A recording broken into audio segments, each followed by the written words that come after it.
Am I to come? About 7 o'clock tomorrow, and they will be here. You will be able to decide for yourself. And we'll have a cup of tea, added his wife. All right, I'll come, said Lizaveta, still pondering, and she began slowly moving away. Raskolnikov had just passed and heard no more. He passed softly, unnoticed, trying not to miss a word. His first amazement was followed by a thrill of horror, like a shiver running down his spine. He had suddenly quite unexpectedly learnt, that the next day at 7 o'clock Lizaveta, the old woman's sister and only companion, would be away from home, and that therefore at 7 o'clock precisely the old woman would be left alone. He was only a few steps from his lodging. He went in like a man condemned to death. He thought of nothing and was incapable of thinking, but he felt suddenly in his whole being that he had no more freedom of thought, no will, and that everything was suddenly and irrevocably decided. Certainly, if he had to wait whole years for a suitable opportunity, he could not reckon on a more certain step towards the success of the plan than that which had just presented itself. In any case, it would have been difficult to find out beforehand and with certainty, with greater exactness and less risk, and without dangerous inquiries and investigations, that next day at a certain time an old woman, on whose life an attempt was contemplated, would be at home and entirely alone. Chapter 6. Later on, Raskolnikov happened to find out why the huckster and his wife had invited Lizaveta. It was a very ordinary matter, and there was nothing exceptional about it.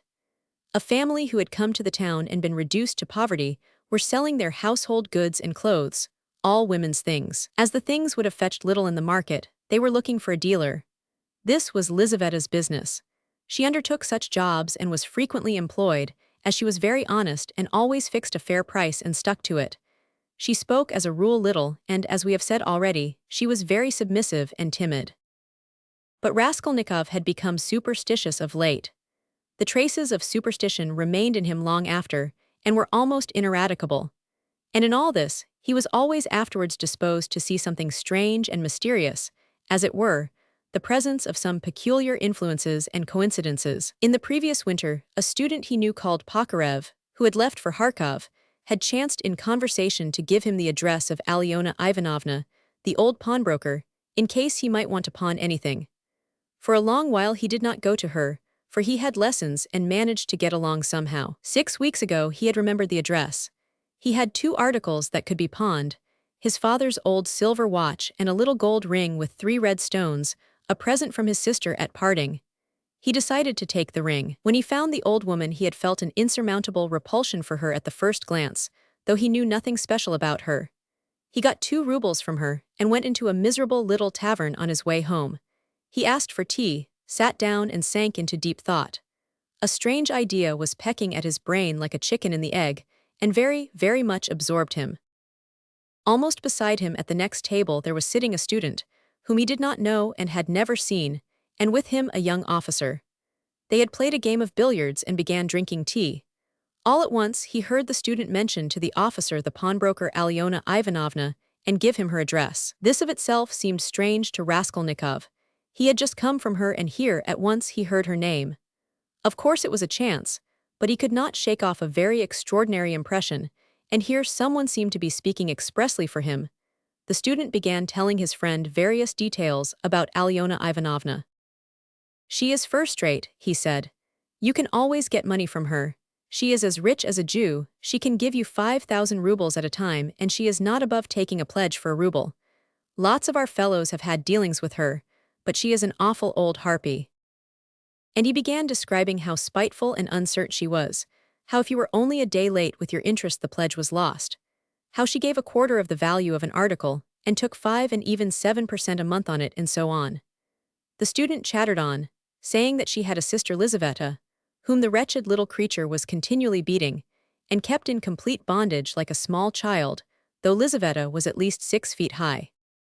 "There's a phenomenon for you," cried the student, and he laughed. They began talking about Lizaveta. The student spoke about her with a peculiar relish and was continually laughing, and the officer listened with great interest and asked him to send Lizaveta to do some mending for him.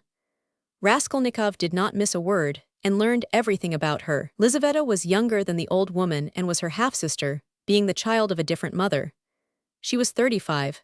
She worked day and night for her sister, and besides doing the cooking and the washing, she did sewing and worked as a charwoman and gave her sister all she earned. She did not dare to accept an order or job of any kind without her sister's permission. The old woman had already made her will, and Lizaveta knew of it, and by this will she would not get a farthing. Nothing but the movables, chairs, and so on.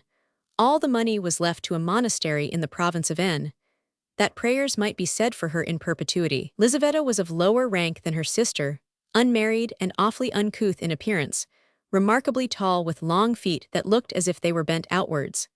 She always wore battered goatskin shoes, and was clean in her person. What the student expressed most surprise and amusement about was the fact that Lizaveta was continually with child. "But you say she is hideous," observed the officer. "Yes, she is so dark-skinned and looks like a soldier dressed up, but you know she is not at all hideous. She has such a good-natured face and eyes, strikingly so, and the proof of it is that lots of people are attracted by her. She is such a soft, gentle creature, ready to put up with anything, always willing to do anything, and her smile is really very sweet." "You seem to find her attractive yourself," laughed the officer. "From her queerness. No, I'll tell you what. I could kill that damned old woman and make off with her money, I assure you, without the faintest conscience prick," the student added with warmth. The officer laughed again while Raskolnikov shuddered. How strange it was. "Listen, I want to ask you a serious question," the student said hotly. "I was joking, of course, but look here. On one side we have a stupid, senseless, worthless, spiteful, ailing, horrid old woman, not simply useless but doing actual mischief, who has not an idea what she is living for herself and who will die in a day or two in any case. You understand, you understand." Yes, I understand," answered the officer, watching his excited companion attentively. "Well, listen then. On the other side, fresh young lives thrown away for want of help, and by thousands, on every side. 100,000 good deeds could be done and helped, on that old woman's money which will be buried in a monastery. Hundreds, thousands perhaps, might be set on the right path. Dozens of families saved from destitution, from ruin, from vice, from the lock hospitals, and all with her money. Kill her, take her money, and with the help of it devote oneself to the service of humanity and the good of all. What do you think? Would not one tiny crime be wiped out by thousands of good deeds? For one life thousands would be saved from corruption and decay. One death and 100 lives in exchange, it's simple arithmetic. Besides, what value has the life of that sickly, stupid, ill-natured old woman in the balance of existence? No more than the life of a louse, of a black beetle, less in fact because the old woman is doing harm. She is wearing out the lives of others. The other day she bit Lizaveta's finger out of spite. It almost had to be amputated. "Of course she does not deserve to live," remarked the officer, "but there it is, its nature." "Oh well, brother, but we have to correct and direct nature, and but for that we should drown in an ocean of prejudice. But for that there would never have been a single great man. They talk of duty, conscience. I don't want to say anything against duty and conscience, but the point is, what do we mean by them? Stay, I have another question to ask you. Listen." "No, you stay, I'll ask you a question. Listen." "Well, you are talking and speechifying away, but tell me, would you kill the old woman yourself?" "Of course not, I was only arguing the justice of it. It's nothing to do with me." "But I think, if you would not do it yourself, there's no justice about it. Let us have another game." Raskolnikov was violently agitated. Of course, it was all ordinary youthful talk and thought, such as he had often heard before in different forms and on different themes. But why had he happened to hear such a discussion and such ideas at the very moment when his own brain was just conceiving the very same ideas? And why, just at the moment when he had brought away the embryo of his idea from the old woman, had he dropped at once upon a conversation about her? This coincidence always seemed strange to him. This trivial talk in a tavern had an immense influence on him in his later action, as though there had really been in it something preordained, some guiding hint. On returning from the Haymarket, he flung himself on the sofa and sat for a whole hour without stirring. Meanwhile it got dark. He had no candle, and indeed, it did not occur to him to light up. He could never recollect whether he had been thinking about anything at that time. At last he was conscious of his former fever and shivering, and he realized with relief that he could lie down on the sofa. Soon heavy, leaden sleep came over him, as it were crushing him. He slept an extraordinarily long time and without dreaming. Nastasia, coming into his room at 10 o'clock the next morning, had difficulty in rousing him. She brought him in tea and bread. The tea was again the second brew and again in her own teapot. "My goodness, how he sleeps," she cried indignantly, "and he is always asleep." He got up with an effort. His head ached, he stood up, took a turn in his garret and sank back on the sofa again. "Going to sleep again?" cried Nastasia. "Are you ill, eh?" He made no reply. "Do you want some tea?" Afterwards, he said with an effort, closing his eyes again and turning to the wall. Nastasia stood over him. "Perhaps he really is ill," she said, turned and went out. She came in again at 2 o'clock with soup. He was lying as before. The tea stood untouched. Nastasia felt positively offended and began wrathfully rousing him. "Why are you lying like a log?" she shouted, looking at him with repulsion. He got up and sat down again, but said nothing and stared at the floor.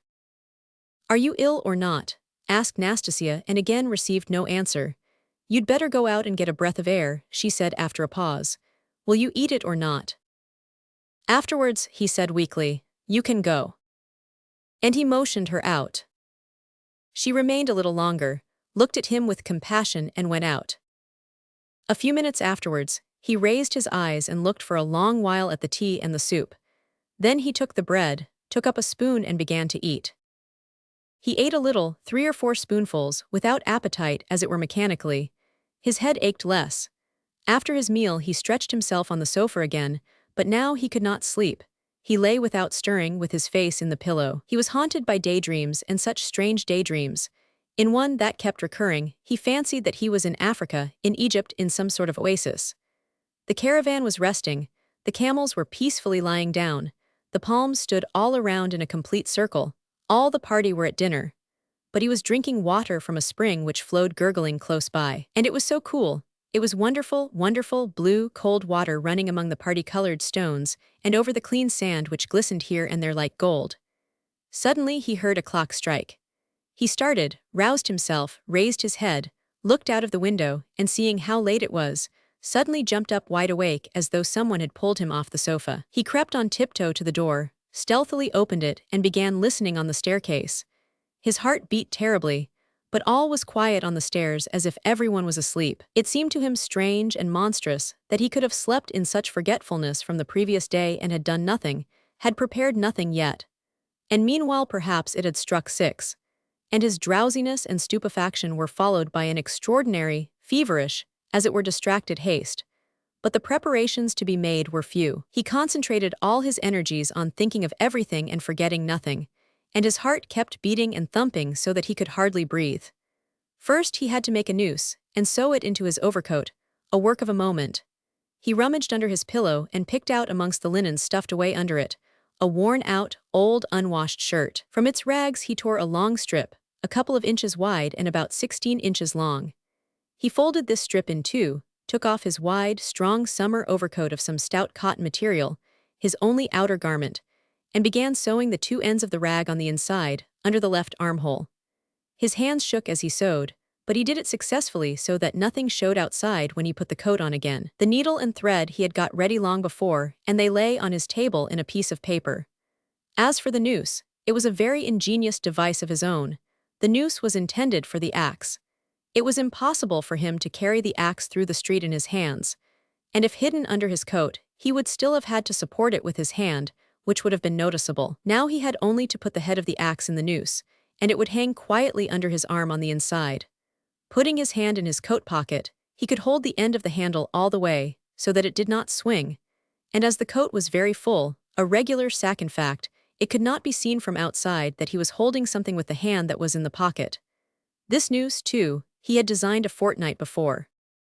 When he had finished with this, he thrust his hand into a little opening between his sofa and the floor, fumbled in the left corner and drew out the pledge, which he had got ready long before and hidden there. This pledge was, however, only a smoothly planed piece of wood, the size and thickness of a silver cigarette case.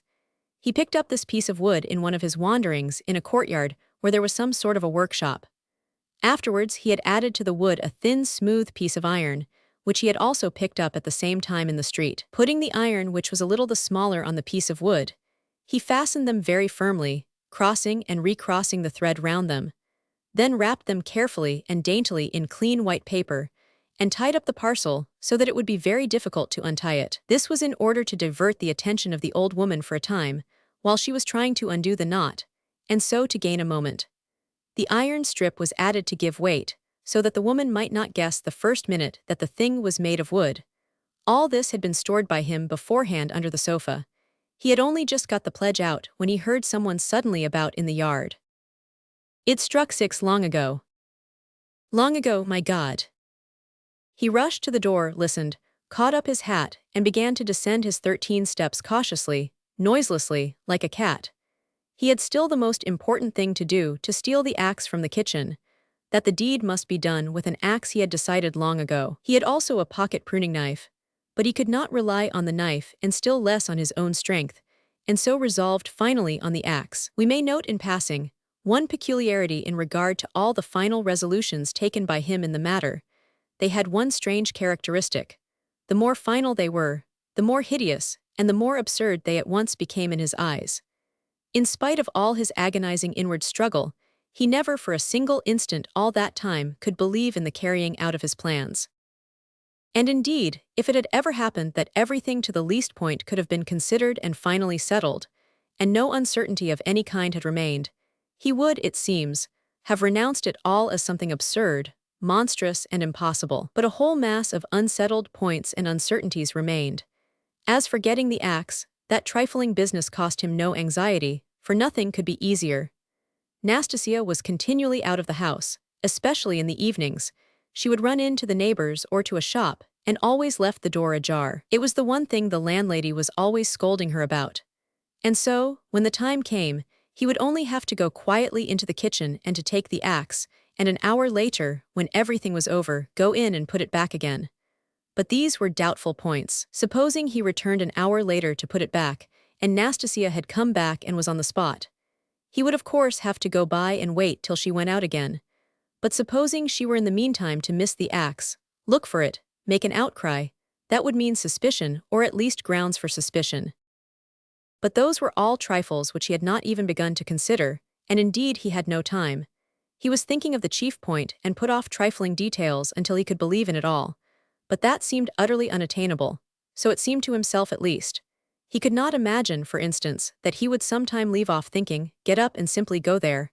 Even his late experiment, i.e., his visit with the object of a final survey of the place, was simply an attempt at an experiment, far from being the real thing, as though one should say, come, let us go and try it, why dream about it? And at once he had broken down and had run away cursing, in a frenzy with himself. Meanwhile it would seem, as regards the moral question, that his analysis was complete.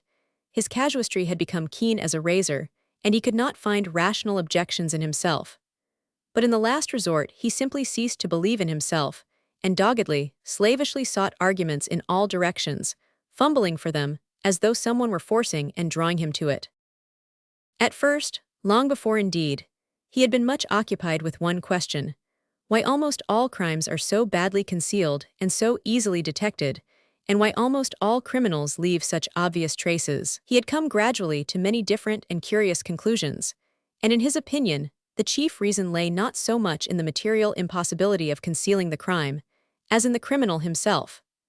Almost every criminal is subject to a failure of will and reasoning power by a childish and phenomenal heedlessness, at the very instant when prudence and caution are most essential. It was his conviction that this eclipse of reason and failure of will power attacked a man like a disease, developed gradually, and reached its highest point just before the perpetration of the crime, continued with equal violence at the moment of the crime, and for longer or shorter time after, according to the individual case, and then passed off like any other disease.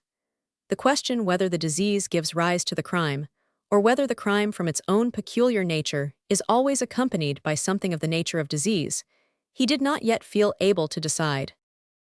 When he reached these conclusions, he decided that in his own case there could not be such a morbid reaction, that his reason and will would remain unimpaired at the time of carrying out his design, for the simple reason that his design was not a crime.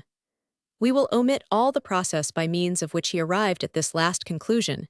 We have run too far ahead already. We may add only that the practical, purely material difficulties of the affair, occupied a secondary position in his mind. One has but to keep all one's willpower and reason to deal with them, and they will all be overcome at the time when once one has familiarized oneself with the minutest details of the business.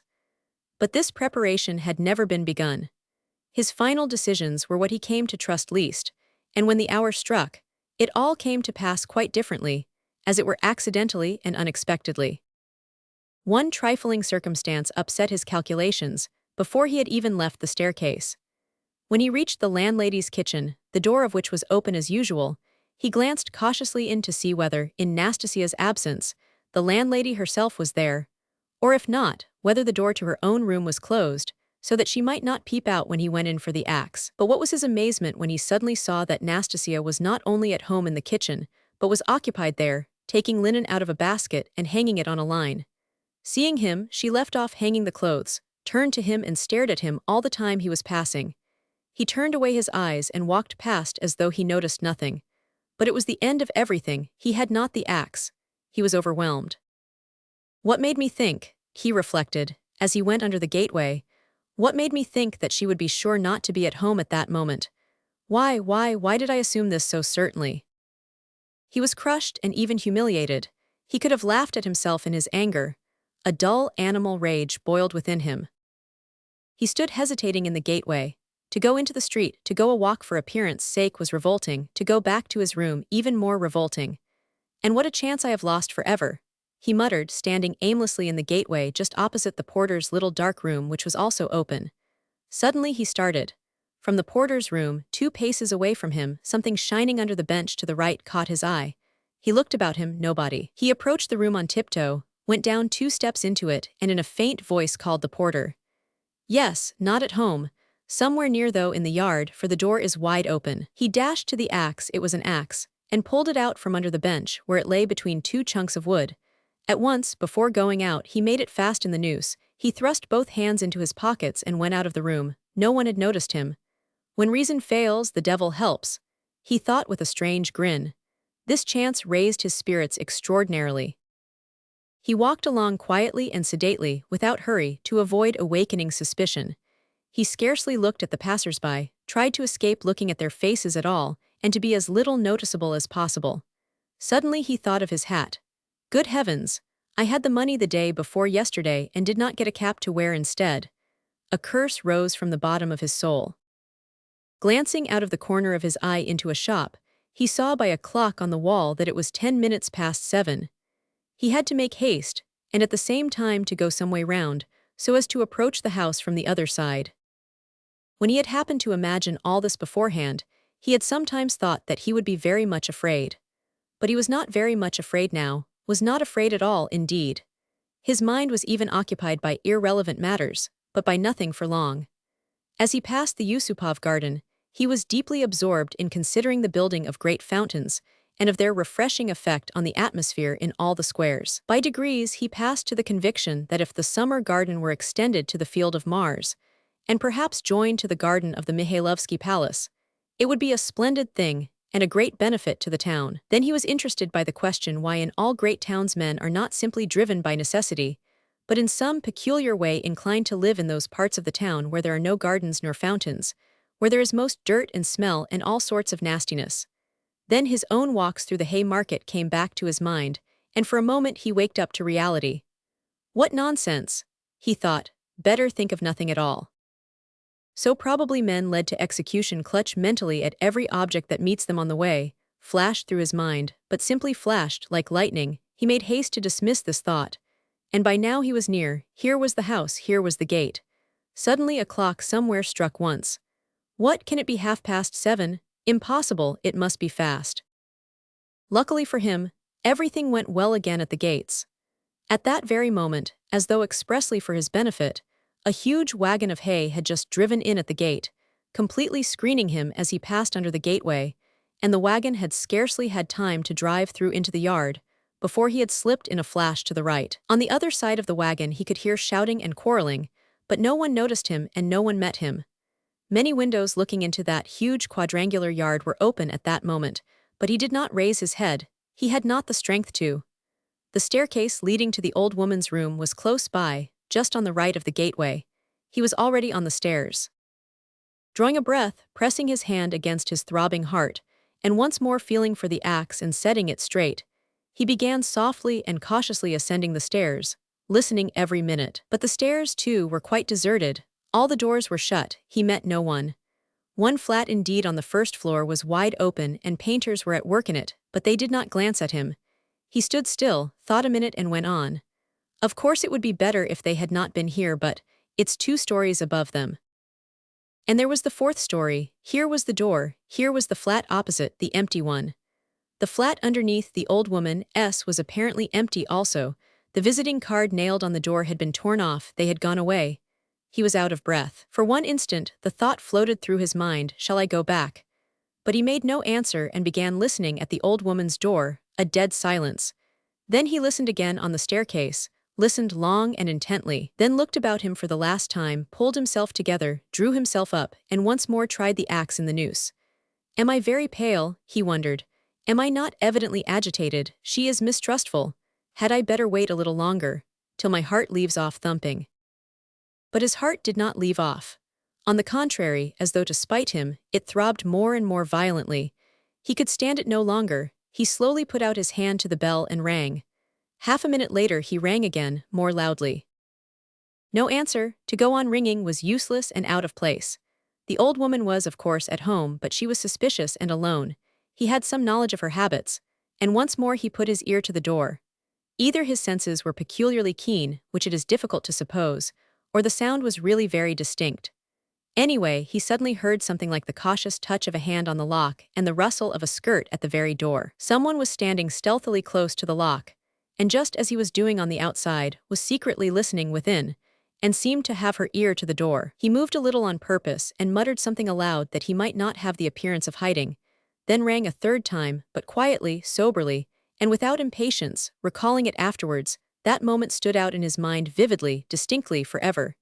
He could not make out how he had had such cunning, for his mind was as it were clouded at moments, and he was almost unconscious of his body. An instant later he heard the latch unfastened. Chapter 7. The door was as before opened a tiny crack, and again 2 sharp and suspicious eyes stared at him out of the darkness. Then Raskolnikov lost his head, and nearly made a great mistake. Fearing the old woman would be frightened by their being alone, and not hoping that the sight of him would disarm her suspicions, he took hold of the door, and drew it towards him to prevent the old woman from attempting to shut it again. Seeing this, she did not pull the door back, but she did not let go the handle so that he almost dragged her out with it on to the stairs. Seeing that she was standing in the doorway not allowing him to pass, he advanced straight upon her. She stepped back in alarm, tried to say something, but seemed unable to speak and stared with open eyes at him. Good evening, Alyona Ivanovna, he began, trying to speak easily, but his voice would not obey him, it broke and shook. I have come. I have brought something, but we'd better come in, to the light. And leaving her, he passed straight into the room uninvited. The old woman ran after him, her tongue was unloosed. Good heavens, what it is, who is it, what do you want? Why, Alyona Ivanovna, you know me, Raskolnikov, here, I brought you the pledge I promised the other day, and he held out the pledge. The old woman glanced for a moment at the pledge, but at once stared in the eyes of her uninvited visitor. She looked intently, maliciously and mistrustfully. A minute passed. He even fancied something like a sneer in her eyes, as though she had already guessed everything. He felt that he was losing his head, that he was almost frightened, so frightened that if she were to look like that and not say a word for another half-minute, he thought he would have run away from her. Why do you look at me as though you did not know me? He said suddenly, also with malice.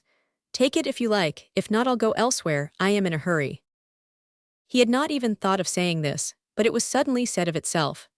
The old woman recovered herself, and her visitor's resolute tone evidently restored her confidence. But why, my good sir, all of a minute? What is it? She asked, looking at the pledge. The silver cigarette case. I spoke of it last time, you know. She held out her hand. But how pale you are, to be sure, and your hands are trembling too. Have you been bathing or what? Fever, he answered abruptly. You can't help getting pale, if you've nothing to eat, he added, with difficulty articulating the words. His strength was failing him again, But his answer sounded like the truth. The old woman took the pledge. "What is it?" she asked once more, scanning Raskolnikov intently and weighing the pledge in her hand. "A thing, cigarette case, silver, look at it. It does not seem somehow like silver, how he has wrapped it up." Trying to untie the string and turning to the window, to the light, all her windows were shut, in spite of the stifling heat.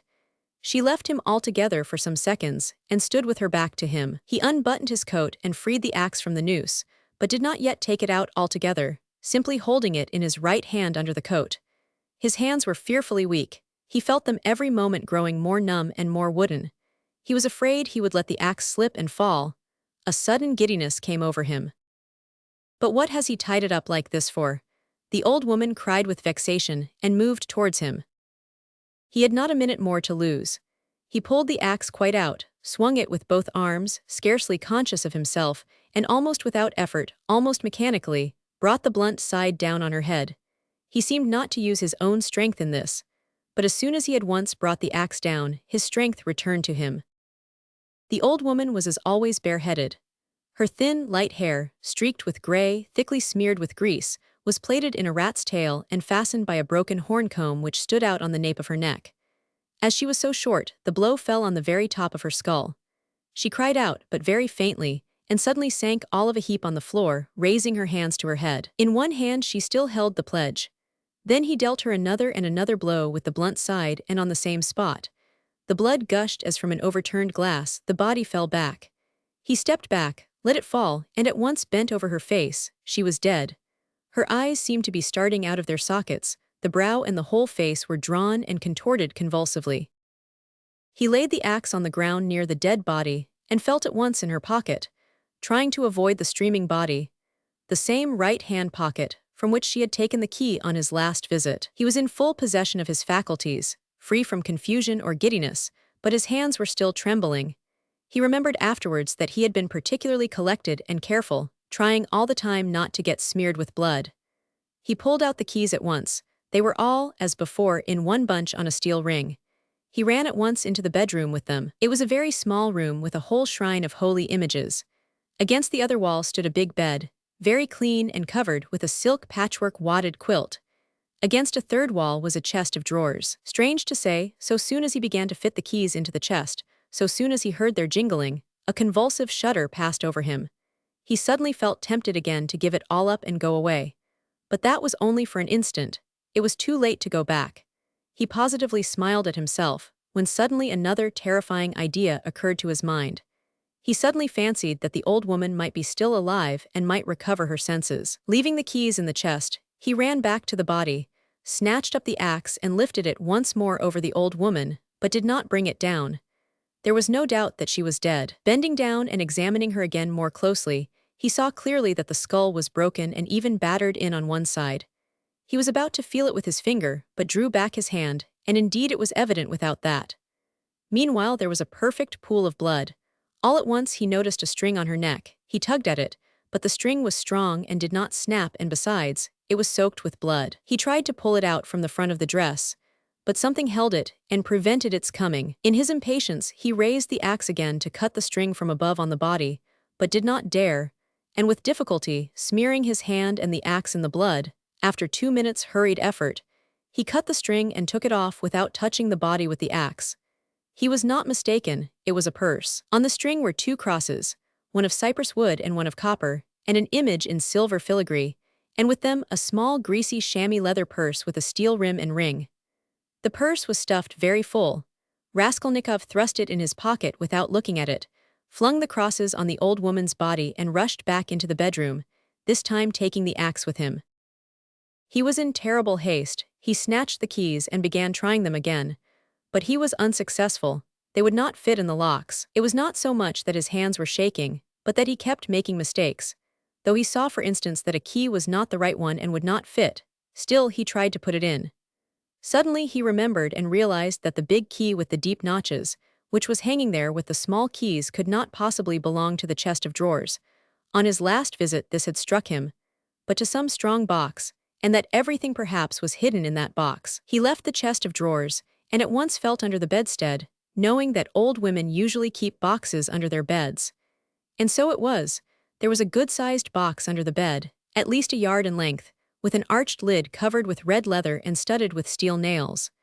The notched key fitted at once and unlocked it. At the top, under a white sheet, was a coat of red brocade lined with hareskin. Under it was a silk dress, then a shawl, and it seemed as though there was nothing below but clothes.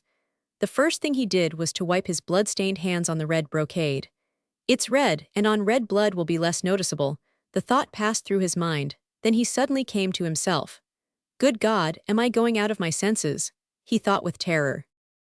But no sooner did he touch the clothes than a gold watch slipped from under the fur coat. He made haste to turn them all over. There turned out to be various articles made of gold among the clothes, probably all pledges, unredeemed or waiting to be redeemed, bracelets, chains, earrings, pins, and such things. Some were in cases, others simply wrapped in newspaper, carefully and exactly folded, and tied round with tape. Without any delay, he began filling up the pockets of his trousers and overcoat without examining or undoing the parcels and cases, but he had not time to take many. He suddenly heard steps in the room where the old woman lay. He stopped short and was still as death, but all was quiet, so it must have been his fancy. All at once he heard distinctly a faint cry, as though someone had uttered a low, broken moan. Then again dead silence for a minute or two. He sat squatting on his heels by the box and waited, holding his breath. Suddenly he jumped up, seized the axe, and ran out of the bedroom. In the middle of the room stood Lizaveta with a big bundle in her arms. She was gazing in stupefaction at her murdered sister, white as a sheet, and seeming not to have the strength to cry out. Seeing him run out of the bedroom, she began faintly quivering all over, like a leaf. A shudder ran down her face. She lifted her hand, opened her mouth, but still did not scream. She began slowly backing away from him into the corner, staring intently, persistently at him, but still uttered no sound, as though she could not get breath to scream. He rushed at her with the axe. Her mouth twitched piteously, as one sees babies' mouths, when they begin to be frightened, stare intently at what frightens them and are on the point of screaming. And this hapless Lizaveta was so simple, and had been so thoroughly crushed and scared that she did not even raise a hand to guard her face, though that was the most necessary and natural action at the moment, for the axe was raised over her face. She only put up her empty left hand, but not to her face, slowly holding it out before her as though motioning him away. The axe fell with the sharp edge just on the skull and split at one blow all the top of the head. She fell heavily at once. Raskolnikov completely lost his head, snatching up her bundle, dropped it again and ran into the entry. Fear gained more and more mastery over him, especially after this second, quite unexpected murder. He longed to run away from the place as fast as possible, and if at that moment he had been capable of seeing and reasoning more correctly, if he had been able to realize all the difficulties of his position, the hopelessness, the hideousness, and the absurdity of it, if he could have understood how many obstacles and perhaps crimes he had still to overcome or to commit, to get out of that place and to make his way home, it is very possible that he would have flung up everything and would have gone to give himself up, and not from fear, but from simple horror and loathing of what he had done. The feeling of loathing especially surged up within him and grew stronger every minute. He would not now have gone to the box, or even into the room for anything in the world. But a sort of blankness, even dreaminess, had begun by degrees to take possession of him. At moments he forgot himself, or rather, forgot what was of importance and caught at trifles. Glancing, however, into the kitchen and seeing a bucket half full of water on a bench, he bethought him of washing his hands and the axe. His hands were sticky with blood. He dropped the axe with the blade in the water, snatched a piece of soap that lay in a broken saucer on the window, and began washing his hands in the bucket. When they were clean, he took out the axe, washed the blade, and spent a long time, about 3 minutes, washing the wood where there were spots of blood, rubbing them with soap. Then he wiped it all with some linen that was hanging to dry on a line in the kitchen, and then he was a long while attentively examining the axe at the window. There was no trace left on it, only the wood was still damp. He carefully hung the axe in the noose under his coat. Then, as far as was possible, in the dim light in the kitchen, he looked over his overcoat, his trousers, and his boots. At the first glance, there seemed to be nothing but stains on the boots. He wetted the rag and rubbed the boots, but he knew he was not looking thoroughly, that there might be something quite noticeable that he was overlooking. He stood in the middle of the room, lost in thought. Dark, agonizing ideas rose in his mind, the idea that he was mad, and that at that moment he was incapable of reasoning, of protecting himself, that he ought perhaps to be doing something utterly different from what he was now doing. Good God! He muttered, I must fly, fly, and he rushed into the entry. But here a shock of terror awaited him such as he had never known before. He stood and gazed and could not believe his eyes. The outer door from the stairs, at which he had not long before waited and rung, was standing unfastened and at least 6 inches open. No lock, no bolt, all that time. The old woman had not shut it after him, perhaps as a precaution. But good God! Why, he had seen Lizaveta afterwards. And how could he have failed to reflect that she must have come in somehow? She could not have come through the wall. He dashed to the door and fastened the latch. But no, the wrong thing again. I must get away, get away. He unfastened the latch, opened the door, and began listening on the staircase. He listened a long time. Somewhere far away, it might be in the gateway, 2 voices were loudly and shrilly shouting, quarreling and scolding. What are they about? He waited patiently. At last all was still, as though suddenly cut off, they had separated. He was meaning to go out, but suddenly, on the floor below, a door was noisily opened and someone began going downstairs humming a tune. How is it they all make such a noise? Flashed through his mind. Once more he closed the door and waited. At last all was still, not a soul stirring. He was just taking a step towards the stairs when he heard fresh footsteps. The steps sounded very far off, at the very bottom of the stairs, but he remembered quite clearly and distinctly that from the first sound he began for some reason to suspect that this was someone coming there to the 4th floor to the old woman. Why? Were the sounds somehow peculiar, significant? The steps were heavy, even and unhurried. Now he had passed the 1st floor, now he was mounting higher, it was growing more and more distinct. He could hear his heavy breathing. And now the 3rd story had been reached. Coming here. And it seemed to him all at once that he was turned to stone, that it was like a dream in which one is being pursued, nearly caught and will be killed, and is rooted to the spot and cannot even move one's arms. At last, when the unknown was mounting to the 4th floor, he suddenly started, and succeeded in slipping neatly and quickly back into the flat and closing the door behind him. Then he took the hook and softly, noiselessly, fixed it in the catch. Instinct helped him. When he had done this, he crouched holding his breath by the door. The unknown visitor was by now also at the door. They were now standing opposite one another, as he had just before been standing with the old woman, when the door divided them and he was listening. The visitor panted several times. He must be a big, fat man, thought Raskolnikov, squeezing the axe in his hand. It seemed like a dream indeed. The visitor took hold of the bell and rang it loudly.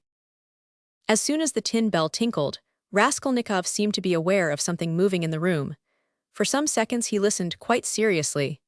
The unknown rang again, waited and suddenly tugged violently and impatiently at the handle of the door. Raskolnikov gazed in horror at the hook shaking in its fastening, and in blank terror expected every minute that the fastening would be pulled out. It certainly did seem possible, so violently was he shaking it. He was tempted to hold the fastening, but he might be aware of it. A giddiness came over him again. I shall fall down, flashed through his mind, but the unknown began to speak and he recovered himself at once. What's up, are they asleep or murdered? 500 damn them. He bawled in a thick voice, Hey, Alyona Ivanovna, old witch. Lizaveta Ivanovna, hey my beauty, open the door, oh damn them, are they asleep or what? And again, enraged, he tugged with all his might a dozen times at the bell. He must certainly be a man of authority and an intimate acquaintance. At this moment light, hurried steps were heard not far off on the stairs. Someone else was approaching. Raskolnikov had not heard them at first.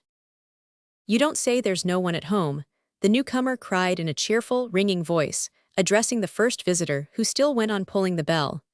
Good evening, Cock. From his voice he must be quite young, thought Raskolnikov. Who the devil can tell? I've almost broken the lock, answered Cock. But how do you come to know me? Why, the day before yesterday, I beat you 3 times running at billiards at Gambrinus. So they are not at home, that's queer, it's awfully stupid though. Where could the old woman have gone? I've come on business. Yes, and I have business with her too. Well, what can we do? Go back, I suppose, Aya, and I was hoping to get some money, cried the young man. We must give it up, of course, but what did she fix this time for? The old witch fixed the time for me to come herself. It's out of my way. And where the devil she can have got to, I can't make out. She sits here from year's end to year's end, the old hag, her legs are bad, and yet here all of a sudden she is out for a walk. Hadn't we better ask the porter? What? Where she's gone and when she'll be back. Huh, damn it all, we might ask, but you know she never does go anywhere. And he once more tugged at the door handle. Damn it all, there's nothing to be done, we must go. Stay, cried the young man suddenly. Do you see how the door shakes if you pull it? Well, that shows it's not locked but fastened with the hook. Do you hear how the hook clanks? Well,